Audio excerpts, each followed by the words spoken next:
Hello दोस्तों, आप सभी का स्वागत है हमारे इस चैनल पर। चैनल का नाम क्या है? चैनल का नाम है जानकारी अड्डा। और यहाँ पर इस वीडियो में हम क्या जानने वाले हैं? इस वीडियो में हम जानने वाले हैं कि ये अमीन जो वर्ड है, अमीन जो आप जानते हैं, ये आखिर होता क्या है? अमीन किसे कहते हैं? अमीन क्या होता है? अमीन क्या काम करता है? कैसे काम करता है?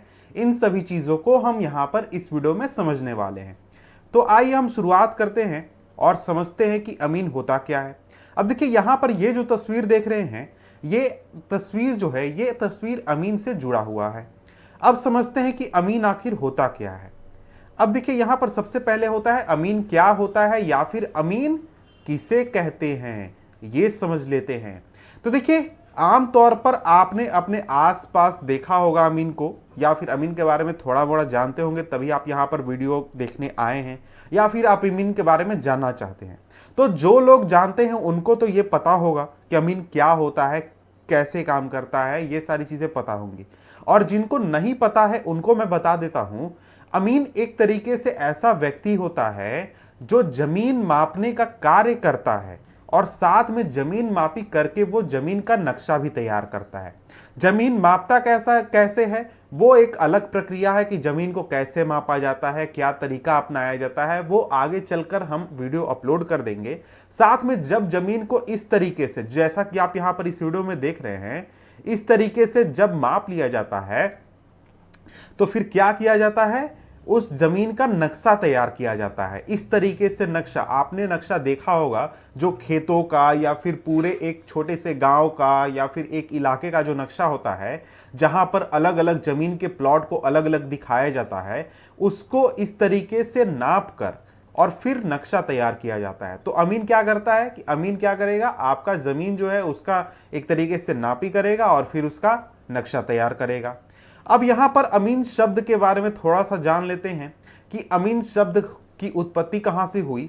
तो यहां पर अमीन शब्द की बात करें तो अमीन शब्द की उत्पत्ति हुई है अरबी भाषा से। यानी जो अमीन वर्ड है, अमीन शब्द है, ये अरबी भाषा से आया है, जिसका अर्थ क्या होता है, ईमानदार होता है। और अंग्रेजी में इसके लिए शब्द इस्तेमाल किया जाता है सर्वेयर। अब यहां पर देखिए, सर्वेयर की बात करें तो सर्वेयर, आप यहां पर कंफ्यूज हो सकते हैं। अमीन शब्द का अंग्रेजी मतलब होता है सर्वेयर, लेकिन जब हम अमीन जो होता है, अमीन एक तरीके से सरकारी अधिकारी भी होता है, उसके बारे में तुरंत हम बात करने वाले हैं। तो वहां पर एक सरकारी अधिकारी भी होता है सर्वेयर। अमीन के बाद सर्वेयर, यानी अमीन के ऊपर होता है सर्वेयर। तो यहां पर आपको कंफ्यूज नहीं करना है। अमीन का अंग्रेजी में मतलब हो गया सर्वेयर, और साथ में सर्वेयर एक पद भी होता है अमीन के ऊपर। समझ गए? तो अमीन के बारे में थोड़ा सा जान लेते हैं कि अगर आपसे कहीं पूछा जाए अमीन शब्द की परिभाषा, अमीन को डिफाइन कीजिए, अमीन क्या होता है, तो आप क्या बताइएगा? तो अमीन के बारे में बताइएगा कि अमीन जो होता है वो एक ऐसा व्यक्ति होता है जो कि जमीन का मापी करता है। यानी जमीन कितनी चौड़ी है, कितनी लंबी है, कितना उसका साइज है, कितना एरिया है, किसके हिस्से में कितना आ जाएगा, इस तरीके से पूरा मापी वो करेगा। और मापी करेगा बहुत ही ईमानदारी के साथ, और वो इस ईमानदारी के साथ पूरे मापी को निश्चित पैमाने के आधार पर नापेगा, पूरे जमीन को, और उसका नक्शा तैयार कर देगा। और साथ में अगर वो ऐसी जमीन पर नापी कर रहा है जिस जमीन पर विवाद है, दो लोगों के बीच में या फिर दो से ज्यादा लोगों के बीच में विवाद है, तो दोनों पक्षों को क्या करेगा, अपनी मापी से संतुष्ट करेगा कि दोनों पक्ष जो हैं वो उस मापी को स्वीकार कर ले। यानी कि सिंपली कहें तो ईमानदारी से वो मापी करेगा ताकि किसी को कोई तकलीफ ना हो। समझ गए? और साथ में वो क्या करेगा कि जब वो मापी कर लेगा तो उससे संबंधित जमीन का एक नक्शा तैयार कर लेगा, ताकि वो दोनों लोगों को दे सके और साथ में बता सके कि आपकी जमीन कहां पर है, किस तरीके से है। तो इस कामों में नक्शा बहुत काम का होता है। और साथ में जो दोनों पक्ष हैं या फिर जितने भी लोग हैं, जितने भी पक्ष हैं, सभी को जो बारीकियां हैं वो समझा देगा। समझ गए? तो ये चीज अगर हम देख ले, समझ गए, तो अब हम बढ़ते हैं आगे। आगे क्या होता है कि देखिए, अमीन जो वर्ड है, अमीन शब्द की हम बात कर रहे हैं, तो इसका यह मतलब नहीं है कि दुनिया में हर जगह अमीन को अमीन नाम से ही जाना जाता है। वैसे दुनिया की तो हमें फर्क नहीं है, हमें सिर्फ अपने भारत से फर्क है कि भारत में अमीन को किस किस नामों से जाना जाता है। देखिए अमीन को देखिएगा तो बहुत सारे इलाके हैं जहां पर अंग्रेजी वर्ड यूज किया जाता है, तो वहां पर उसको सर्वेयर सिंपली कहा जाता है, जैसा कि मैंने पहले बताया। कई इलाके हैं वहां पर अनुरेखक कहा जाता है, कई जगहों पर पटवारी कहा जाता है। तो इन सभी नामों से जाना जाता है अलग अलग इलाकों में। और अगर आप तमिल भाषा वाले तमिलनाडु में जाइएगा तो वहां पर अलग वर्ड यूज होगा, कर्नाटक में जाइएगा अलग वर्ड यूज होगा, केरल में अलग वर्ड यूज होगा। तो यहां पर मैं हिंदी इलाके की बात कर रहा हूं। अब यहां पर बात आता है कि जो अमीन होते हैं क्या उनके कुछ प्रकार भी होते हैं, कि अमीन सिर्फ एक तरीके के होते हैं। तो अमीन की बात करें तो अमीन के प्रकार होते हैं, यानी दो तरीके के अमीन होते हैं। कौन कौन से अमीन? पहला तो सरकारी अमीन और दूसरा प्राइवेट अमीन। अब ये नाम सुनकर ही आप समझ गए होंगे कि दोनों में फर्क क्या है। नहीं समझे तो मैं बारी बारी से समझा देता हूं, और ये भी आपको मैं समझाऊंगा कि अगर आप ये वीडियो देख रहे हैं कि आपको जमीन की मापी करवाना है या फिर अमीन के बारे में जानना चाहते हैं कि अमीन कैसे बना जाता है, तो वो चीज भी मैं समझा दूंगा कि आपको अगर सरकारी अमीन से मापी करवाना है तो कैसे करवाइएगा, प्राइवेट अमीन से करवाना है तो कैसे करवाइएगा, या फिर आपको किस कंडीशन में किस अमीन से मापी करवाना है, ये भी आप समझ जाइएगा इस वीडियो के बाद। तो यहां पर सबसे पहले हम देखते हैं सरकारी अमीन के बारे में। अब देखिए सरकारी अमीन जो होता है वो एक ऐसा व्यक्ति होता है जो कि जमीन मापने का काम करता है। ये तो अमीन की परिभाषा हो गई। लेकिन सरकारी अमीन जो होता है वो ऐसा व्यक्ति होता है, ऐसा एक कर्मचारी होता है सरकार का जो कि जमीन मापने का काम करता है। यानी वो जमीन मापने का काम करेगा लेकिन वो सरकार की तरफ से करेगा। यानी आप कभी चाहते हैं कि मेरा जो जमीन है उसको सरकार द्वारा मापी करवाया जाए, सरकार हमको नाप के बता दे कि मेरा कितना जमीन है, तो आप कैसे करवाइएगा? आप जाकर के सरकारी कर्मचारी से मापी करवाइएगा। समझ गए? और ये जो सरकारी अमीन होता है इसे सरकार द्वारा नियुक्त किया जाता है। किस लिए? ताकि जमीन की मापी की जा सके। किसी भी इलाके में किसी को जमीन मापी करवाना है तो वो सरकारी अमीन से करवाएगा, जिसका सीधा मतलब हुआ कि सरकार आपके जमीन की मापी कर रही है। अब यहां पर जो सरकारी अमीन होता है, सरकारी अमीन जो जमीन की मापी करता है वो एक तरीके से अंचल कार्यालय के आदेश पर करता है। यानी कि अंचल कार्यालय जो है वो अमीन द्वारा की गई जमीन मापी को मान्यता देता है कि हाँ ठीक है, तुमने मापी कर दिया, अब हम ओके बोलते हैं, कोई प्रॉब्लम नहीं है, तुमको कोई परेशानी नहीं होगी। और साथ में जब आप न्यायालय में जाइएगा तो यहां पर इसको प्रस्तुत किया जाता है और साथ में न्यायालय भी जो है इसको स्वीकार करेगा कि हाँ जी सरकार ने मापी किया है, सरकार की तरफ से एक अमीन गया था, उसने जमीन की मापी कर दी है तो बिल्कुल सही मापी की होगी। वैसे एक कंडीशन है कि अगर जरूरत पड़े तो अमीन को गवाही भी देने जाना पड़ता है न्यायालय में। समझ गए? साथ में जो सरकारी अमीन होता है उसका जो रिकॉर्ड होता है मापी का वो आपका अंचल कार्यालय में भी रखा जाता है। समझ गए कि अंचल कार्यालय में रखा जाएगा कि आप मान लीजिए आपने कोई जमीन है आपके पास, आपने उसका मापी करवाया, तो मापी करवा कर वहां पर क्या हुआ कि वहां पर सरकारी अमीन ने मापी किया। तो मापी करने के बाद क्या होता है कि वहां पर वो जो सरकारी अमीन है जो मापी करेगा उसके सारे दस्तावेज को ले जाकर कहां जमा कर देगा? अंचल कार्यालय में। और उस दस्तावेज को अंचल कार्यालय में रिकॉर्ड करके रख लिया जाएगा कि भविष्य में कभी कोई वहां पर चाहे तो उस मापी से संबंधित दस्तावेज को प्राप्त कर सकता है, और एक तरीके से कहें तो सरकार अपने पास उसका प्रति रखता है। अब अगर आपको सरकारी अमीन से मापी करवाना है तो आपको अंचल कार्यालय में आवेदन देना होगा। कहां पर? अंचल कार्यालय में।